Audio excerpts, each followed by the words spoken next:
Okay, this is going to be our fourth episode on Jeremy Bentham, and we're going to dive into the Damascus account right away, it seems. And before we get into that, I just thought we'd play 1 minute of some of the commentary by Professor Philip Schofeld, director of the Bentham Project. And he's going to tell us a little bit more on the background of Jeremy Bentham. Bentham was born in 1748 in London. He lived to the ripe old age of 84. He died in 1832 just as the Great Reform Act was passing. Bentham was the founder of the modern doctrine of utilitarianism, that the greatest happiness of the greatest number was the right and proper end of action. Happiness was cashed out in terms of pains and pleasures. And so when you start to add up the amount of pleasure which a person's experiencing and offset that against the pain, you come to the modern doctrine of cost-benefit analysis, which so dominates economics.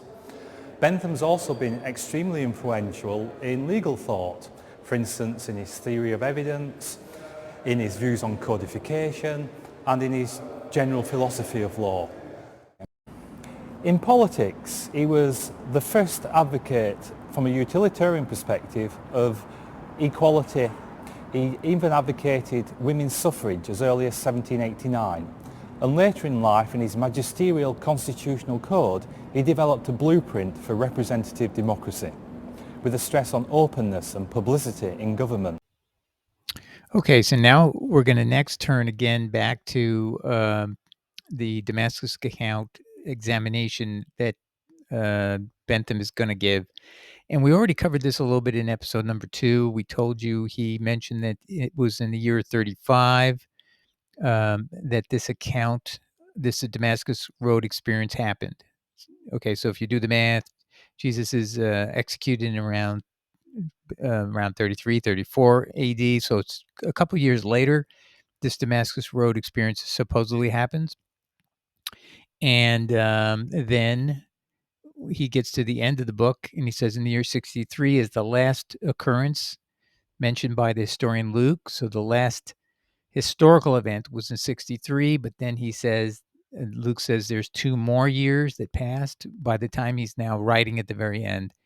So he's at 65 AD. And so when you do the math between 65 and 35 AD, you have 30 years. So it was 30 years prior to that time that when Luke is writing that this event at Damascus supposedly occurred.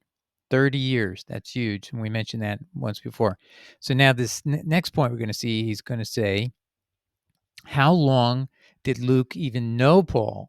So when you do the math on that, it's in the year 59 AD and not before, such as the inference from his own words, from Luke's own words, did it fall to Luke's lot to be taken into the train of this self-denominated apostle. And then it is for the first time in the several accounts given by him of Paul's migration from place to place, the pronoun us. So these are called the we passages. The we passages occur in, I can tell you it's in Acts 16, first we there. And it's when they're going from the Ephesus side of Asia Minor, and they're going to go pass over into Philippi, which is across I think it's the Aegean Sea, and they're going to go to Philippi, and that's where they're going to meet the Python priestess, which we've talked to you very much about. So this is when that happens is 59 AD. So the first time he's even meeting Paul, the earliest he ever could have heard the account is in that we passage, which you can date that to 59 AD. So again, go back to 35 AD. So the difference between 59 and 35 is 24. Well, he's going to say from 34 to 59 years are 25 years. So he's doing the math right here for us. So that's a big deal because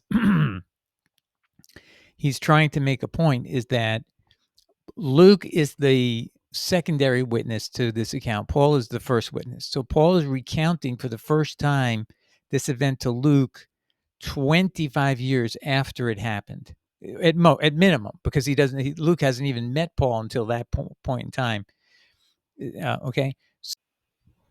All right. So he's going to continue here. So anyway, so from 34 AD to 59 AD, when he first meets Paul, are 25 years. And now he's going to, in the next page, discuss this. At the end of this interval, 59 AD, came the earliest opportunity which, for anything that happens, he, Luke, could have had of a hearing from his master Paul's own mouth, whatsoever account, if any, it may have been the pleasure of that same master Paul to give of an occurrence in relation to which there existed not among men any other percipient witness. So that's how he's pointing to this 25-year period. He's counting on the earliest it could have happened is 59 AD, 25 years after the event. And then it goes on. Having accompanied his master during the whole of his progress from Jerusalem, the historian Luke speaks of himself as being still in the train of on his arrival at Rome. This is in Acts 28, verse 16. And he quotes, "And when we came to Rome," so it's still a we passage, "it is not precisely stated, nor can it be very determinatively inferred, whether at the point of time at which the history closes," meaning Acts, the historian Luke was still at the capital. So is he still there at Rome? The negative supposition presents itself as the most probable. So he's saying, no, Luke is no longer probably at Rome. Posterior to the closing of the real action of the history, the penning of it will naturally be to be placed. Quote, and he's going to quote Acts 28, verse 30. Paul dwelt 2 whole years in his own hired house and received all that came in unto him. When this last verse was one of the history, by the author of Acts was penning, had this historian been living with Paul, he would naturally have given us to understand as much. Instead of dwelt, he would have said, has been dwelling. He would have said, has been dwelling. So I guess what he's saying is because it says Paul dwelt 2 whole years in his own hired house, if he had been dwelling with Paul, he would have said something differently. Instead of dwelt, he would have said dwelling. That is, they're doing it at that moment. So he is looking at it in terms of a past tense that he's not there with Paul. Paul has already finished dwelling there. I think that's what he's saying. If Paul dwelt 2 whole years in his own hired house, that kind of event has not even happened anymore. It could be that this book actually is what was provided to Rome, and that's our understanding is now that Luke is going to give this book to the magistrate to have him understand who Paul is, what the charges were based on, what's the evidence from our side, from a Christian perspective, trying to get Paul off the hook and not have Christianity outlawed, which is the concern of Luke, number one concern, according to early church history, of what this was all about. What was he writing for? He was not writing to convince Christians. He was trying to convince these pagans to not convict Paul. So anyway, I think he's trying to say, in essence, what this last sentence would suggest is Luke is not with him. I think that's a better way of putting it. So if you had to go back over this and somebody wants to know, it appears that Luke is not still with Paul at this point, or why would he be talking about Paul has hired a house when he say we hired a house together or something like that? I think that would be a better argument. So I'm going to feel free to, punctuate what I think he could have said better, a little better. Let's continue. By the tokens of carelessness afforded by the omission of so many particulars, which in every work of an historical nature the reader will naturally expect to see specified, such as the name of the historian, the particulars, the occasion, and the manner of his being taken into the company of the illustrious missionary, and the time of that event. By these tokens, 2 inferences, how different soever their tendency, seem at once to be suggested. One is the genuineness of the narrative. A writer who was conscious that he was not the man he was thus representing himself to be, the companion of the missionary, would hardly have slid in. Let's see what he next says. So careless a manner, the mention of so material a circumstance. And I'm not sure what he means yet here. The other is the slenderness of the author's qualification for the task thus executed by him, the lowness of his station in the scale of trustworthiness, consequently the smallness of the probative force with which a mass of evidence thus circumstanced can reasonably be considered as operating in support of any alleged matter of fact, which either by the extraordinariness of its nature or the temptation which the circumstances of the case afforded for entire fiction or misrepresentation, okay, I'm going to get into that in a minute here, presents itself as exposed to doubt or controversy. Okay, so what he's trying to now suggest is you can't trust Luke entirely. Well, I think there's some truth to that in this sense. Okay, it's true in the sense that we now know Malk has revived for us in a book recently published called, actually published in 2001, called In Defense of Paul. And he basically revives the recognition that what Luke is doing is writing a book, writing the gospel and writing the book of Acts, not for Christians at all. It was designed for, both are addressed to Theophilus. He's a magistrate at Rome. He's an assistant, likely to Nero in the upcoming trial of Paul, and that's why he's goes to him with him at Rome. At one point, they're there together. Later, they're not together. But regardless, that's what he was going there. He was probably delivering these books to Theophilus, and that's when he signs off and hands them to him. And these books are copied before they're handed to him, and that's why we have a repository. We knew it being a work of a lawyer given to a judge, you want to have a copy of what you gave him, so you have to handwrite it out a second time, and that's why we have a copy of all this. That's what is going on, and so Bentham is correct to notice that you do see a clear effort to defend and give explanations at all costs. But I just want to make a quick reminder to people. You can tell this is not designed for Christians by the very fact of what happened at Mars Hill. That's where Paul says in a speech to the philosophers there, he says, I'm going to tell you about the unknown God. He's talking about Yahweh. And then he says something that is completely biblically false. He says, the God who created heavens and earth does not live in temples made of human hands. At the time Paul said that, God was still dwelling in the temple made of human hands at Jerusalem. So this statement by Luke was included not to appeal to Christians who he would know have some common sense. I mean, or at least a little common sense that if you're worshiping the God of Jesus, you know the God of Jesus dwells in the temple at Jerusalem. And in fact, the book of Acts is reminding Christians that the God of Jerusalem, the God of Israel, lives in the temple made of human hands. It's just Paul what is he doing? He's trying to be all things to all men. So he's going to agree with Roman and Greek religion where the gods don't dwell in temples made of human hands. They didn't. Did you know that? They dwell on Mount Olympus. They don't even have a heaven to dwell in. That's where they dwell, and they don't stay in their temples. They visit their temples, have the meals symbolically somehow with their followers, accept the sacrifice, and then they go back home to Mount Olympus. So they don't dwell, and there's no fire or flame to represent your God is in the temple. It's just a temporary service of eating some food, a sacrifice, and that's it. And it's over. The meat's now sacrificed to that God, and now we can eat the meat and so on. So it's a totally different kind of religion than we are used to. But so he's right. So Bentham is correct here that we have it is possible we're looking at fiction or misrepresentation. Then let's keep going on here. I'm going to just pause this for a second. Okay, so we're now going to read this sentence here. So he's going to say, just a little preview because it's a one single sentence. It's a tongue twister, if you will. He's going to say that how unlikely is it to have a supernatural conversion, a supernatural commission, and a complete new fresh body of doctrine. It's right here in the first sentence. So he's just saying, as a matter of probability, this doesn't wash. And he's not looking at supernatural explanations like Satan is involved or anything like that. He's just saying, just look at what we're supposed to believe is true. So with that in mind, let me read the whole paragraph.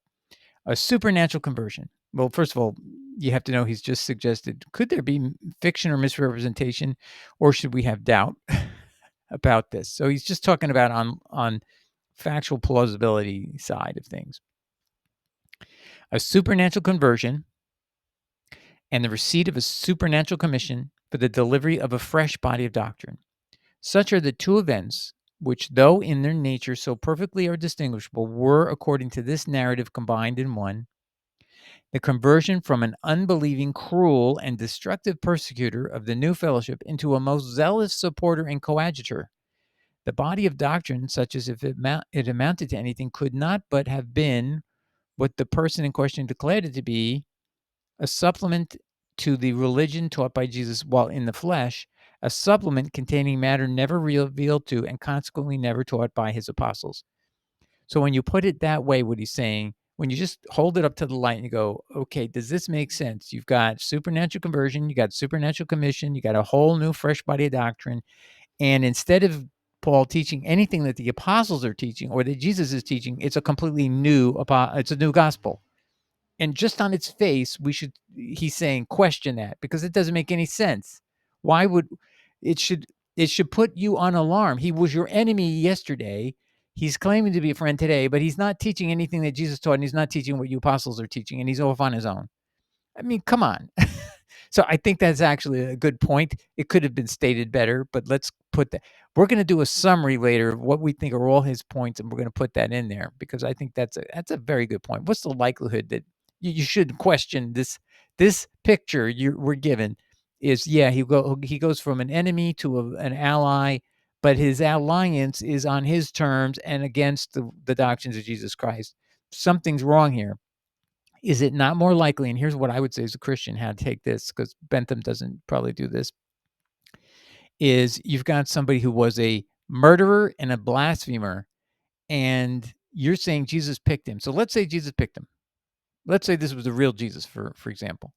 Why would Jesus pick him and then give him a whole new doctrine? Because wouldn't everybody question, say, hey, this guy was a blasphemer, so he had suffered the unpardonable sin. So, is Jesus just testing us? I mean, it's pretty obvious to me that would be, if Jesus did it, if absolutely Jesus did this, I would say he's testing us. He's sending us this person to see if we'll fall for it. But you know what? Paul's own account of what happened is just so doubtful that I can't even believe Jesus would send somebody like this and cause all this problem. This is an attack of Satan on the Church of Christ. God allows these things, we are told, in order to test us. But I don't think Jesus would have actually picked this guy, a blasphemer, because that's the other thing. Jesus would say, if I'm going to do this, it would be completely inconsistent. I've said people who blaspheme have committed the unpardonable sin. It's not excused because they were ignorant. They insulted Yahweh. That's blasphemy. They're done. Out. There's no coming back. Like, I'm sorry. I didn't know what I was doing. No, you blaspheme Yahweh, Mr. Paul, Saulus, whatever your name is. So I just don't think this is Jesus. It's got to be somebody else. But it is clearly incongruous that anybody would believe that Jesus would pick someone who would then subvert all of his teachings, and that would be his apostle to the Gentiles, to destroy the gospel that he taught. That was meant for everybody, for the whole world. It wasn't meant just for Jews. It was to be delivered first to Jews, because why? Because they know the oracles of God, and they're not going to be fooled by someone like Paul. That's really the bottom line. That's why Jesus set it up that the gospel would go first to the Jews. They know how to protect oracles. They know what's true. They know what's apostasy. They're not going to be tricked or fooled. And Jesus had not gotten rid of the law. So you can just see that the Gentiles are so gullible. So that's really that. Okay. Anyway, let's keep going here. I'm going to pause for a minute. Okay. And this next point is actually brilliant. So just listen to this sentence and then I'll comment on it. Now then, of all these supernatural occurrences, which, by the nameless historiographer, Luke, are related to have happened to Paul, if anything had really happened to him, on this supposition, so many as were the different sets of disciples of his, inhabitants of so many mutually distant provinces, no fewer than 80 in number, is it in the nature of the case that in no one instance in any of his numerous epistles he should have felt the necessity of stating, and accordingly have stated, to any of these his disciples the circumstances attending the event of his conversion, an event on which alone all his professions were founded? Now let's pause and think about what he's saying. We need to find a way to put this in arguments. How can Paul have experienced this Damascus Road experience? And if Luke had not written the book of Acts, we would have never known why anybody should take Paul seriously, or how he was chosen as an apostle. Think about it. And even in the book of Acts, it never has him chosen as an apostle. But the point is, he's saying is, if it really happened, why wouldn't it be explained in any of these letters? And he's got people in mutually distant provinces, so they would want to hear it in his own words, in his own hand, what he says happened. Is there a reason he doesn't want to put it in his own hand? He's got to leave it for Luke when there's a trial coming up, and Paul is be going to be all of Christianity may be destroyed and outlawed because of what happened with Paul and what he did at the temple. And so we have to come to his defense and aid. I mean, by the way, that's the demonic stratagem to force us to have to defend him, because now our fate is tied to him. He's done something so outrageously radical, bringing an uncircumcised Gentile into the temple, and his buddy from Ephesus thinks the middle wall of separation is irrelevant. He can just walk right past it. That's what's in the epistle to the Ephesians, ladies and gentlemen. The middle wall of separation has been taken away.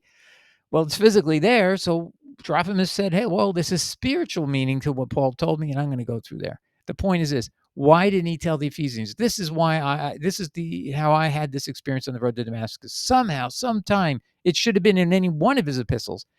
So the very fact, and here's what I would say: had Paul only written one epistle, you could say, okay, well, he didn't write a lot. If he wrote two epistles, say, well, he had a couple of times to do it, but he didn't want to take up too much time in a letter to even put one line on the page that would describe it. If he had 3, 4, 5, 6, the higher the number, and there's supposed to be 13 epistles of Paul, I think it is. If there are 13, he's had 13 opportunities to tell the people, and this is just to remind you of why I'm the apostle to you Gentiles, blah, blah, blah, blah, blah, blah. And tell them what you are claiming happened to you. You're leaving it up to Luke to tell the world. And he's telling this 30 years after the fact. And that I think is really the point, that now we see the reason he mentioned the 30 years is that 30 years means Paul has not written a single epistle to anybody telling them for 30 years what would make him legitimate. 30 years, 13 epistles, nothing. Nothing, ladies and gentlemen, nothing. Maybe there's 10, who knows? But there's a lot of epistles out there, and he never mentions it once. Never offers the details and the proof of what legitimizes him. He just belly aches. I'm not recognized. I'm dishonored. I've suffered all these slings and arrows and blah blah blah blah. But he never tells a story that is his only sole basis of legitimacy is the Damascus Road experience. And maybe what if he didn't even have the Damascus Road experience, and he tried telling me I had an ecstasy in the temple one day and Jesus is talking to me, and he says, the apostles won't believe in you that you met me here in the temple like this. So you know what? I'm sending you out right now. Don't even bother with them. They're dangerous. I mean, that's what happens in Acts 22, by the way. And so that's another completely incongruous experience. So the point he's bringing up here is, if it really happened, in any way, shape, or form, why didn't he put in any of his epistles? So it really casts in doubt whether it even happened at all. How about that, ladies and gentlemen? Is it possible it never really happened? Maybe what really happened, if I could suggest this, it was all in ecstasy, meaning he's saying he sees a bright light at noonday. What if he had a dream? Just like he claims at the temple in this Acts 21, in Acts 22, he claims that he rushed from Damascus to Jerusalem, goes to the temple, and has an ecstasia, which is a way that demons communicate with humans. That's not how prophets get it. They get it by visions from heaven. Paul is saying he had an ecstasia, which is the way demons communicate with humans. Just to be clear, that's how the Bible presents it. Is he's claiming that's when he has a communication with Jesus and he sees him in his dream. What if that's what this is all about? Some demonic dream that he's then reinterpreted to be something that happened at noonday and broad daylight or whatever. The only thing is, well, the way Paul told the story is he didn't realize, by telling it the way he did, that it was a physical appearance on earth, that now he violates the Son of Man prophecy, where Jesus says, once I ascend, I'm not coming back until the end of time, when all things are ready to be restored, and basically every eye will see me when I come back. So if somebody says they met me in the wilderness, don't believe him, or the private place, don't believe him. And so what was really a dream, Paul turned into something totally different.